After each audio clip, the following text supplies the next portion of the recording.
Le manque de sanction tue le réveil. Le pasteur divorce, redivorce, et redivorce, et redivorce. Il prêche toujours.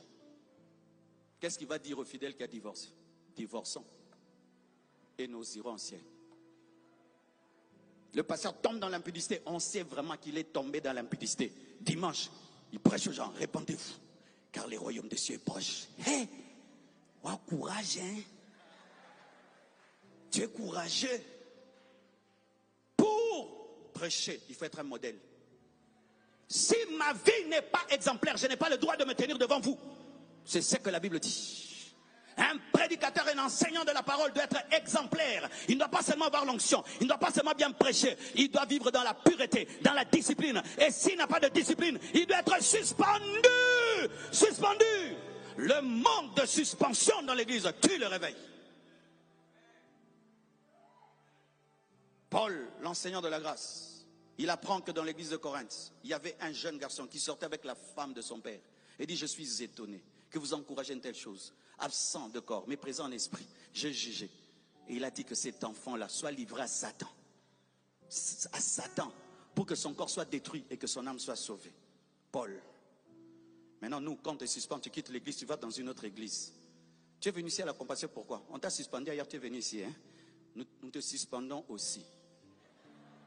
Si tu es suspendu dans une église locale, tu es suspendu dans le corps du Christ. Je répète, si tu es suspendu dans une église locale, tu es suspendu dans le corps du Christ. Je répète, si tu es suspendu dans une église locale, tu es suspendu dans le corps du Christ. Pasteur, arrêtons ces choses-là. Un pasteur suspend son fils spirituel afin de le discipliner. Toi, tu le reçois parce qu'il chante. Il chante mais dans l'impudicité. Il chante mais dans l'adultère. Et il rend impure l'église. Et qu'est-ce qui se passe dans l'église? Si on permet que eux qui passent devant fassent n'importe quoi, et alors nous? Si eux qui prêchent, ils font n'importe quoi, ils continuent à servir Dieu, et alors nous? Et le péché entre dans l'église.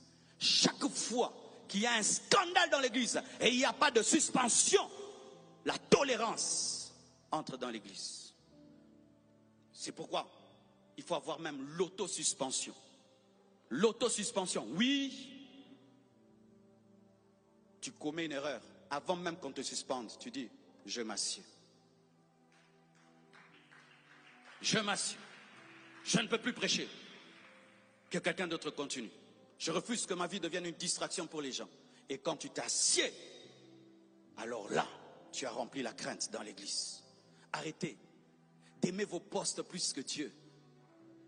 Tu es protocolaire, on te suspend, tu quittes l'église. Qu'est-ce que tu voulais? Qu'on t'acclame? Ma soeur, on t'a engrossé, on te suspend. Pourquoi tu te fâches? Pourquoi tu te fâches? Hey, tu as préparé, tu as mangé?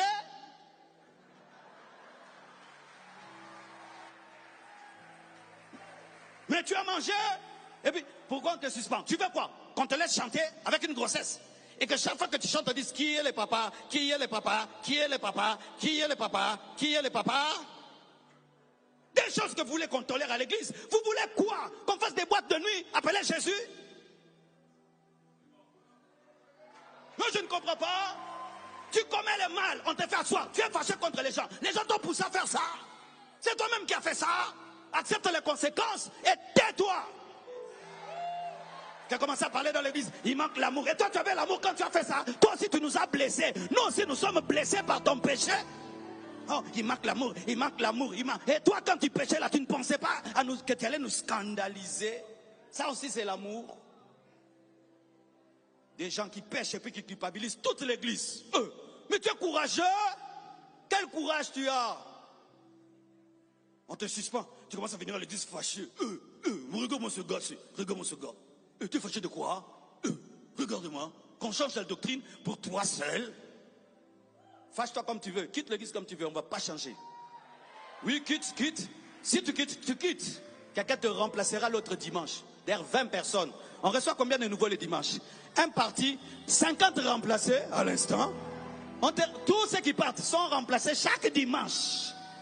Les gens avec nom sont toujours remplacés par les gens sans nom. C'est pourquoi on ne sait pas qu'ils sont remplacés.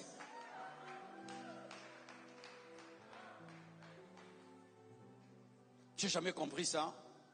Tu avortes, on te suspend et tu es fâché, tu as tué. Et puis on dit qu'on manque, tu dis qu'on manque d'amour. Toi, en tuant un enfant là, tu as l'amour. Tu as l'amour.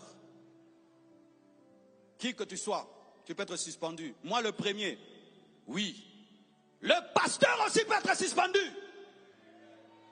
Toi, tu suspends les choristes, tu suspends tout le monde. Mais toi, quand tu fais des bêtises, qui te suspend? Tu es devenu Dieu de l'église. Mes anciens peuvent me suspendre. Mes pasteurs assistants ont le droit de venir me voir au bureau. Pasteur, nous avons entendu. Nous avons entendu. Explique-nous. Je dois expliquer. Si je suis dedans, je m'assieds. Je m'assieds. Et s'ils disent, tu t'assieds même plus ici, derrière là-bas, je vais derrière. S'ils disent une année, je vais attendre une année. Pendant une année, je ne me fâche pas. Quand je reviendrai, je reviens restauré avec la sainteté, avec la puissance de Dieu. C'est ça la Bible, c'est ça l'église.